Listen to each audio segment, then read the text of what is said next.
Hey guys, so want to do a little review of email templates and kind of make it clear, I guess, why our email templates are different and are more advanced, more detailed, kind of why they work versus the common knowledge of what you might do yourself. Basically, we reverse engineer our cold email templates from an individual cold email. So we think about what would work if you were emailing somebody out of the blue, very specific person, maybe somebody you met. Then we try to turn that into individualized variables, things that can be merged and sent out. I'm giving you an example of a crappy automated email here, so you know what the things, how all these little things add up to better stats and better rates.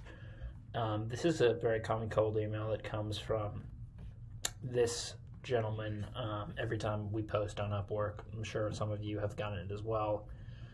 Obviously, there's obvious things about it that are bad, but some of this people do without hesitation. For example, introducing themselves in the email, having long lists of features, even if they're impressive, making it about you and your accolades, and using, kind of common sales language, touching base, things like that. That sets off a radar in someone's head that this is a sales email and they don't want to respond to it. You have to frame it as networking, feedback, something of value to them to get them on the call or to sign up, to get a promo, whatever it is.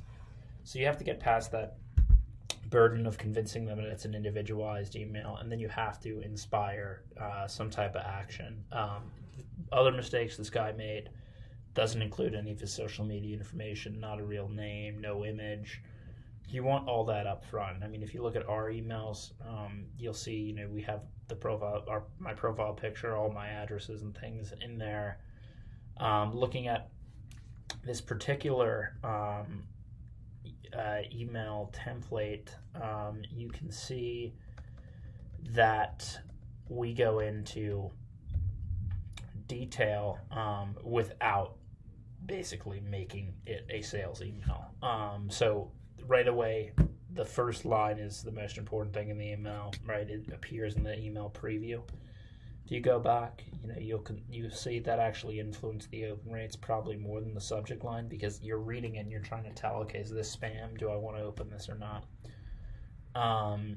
Other pieces, we have a set structure for certain playbooks for certain industries where you're opening them by explaining the reason why you emailed them, how you found their information. That's the most important thing. If I'm getting an unsolicited email, that's what I want to know.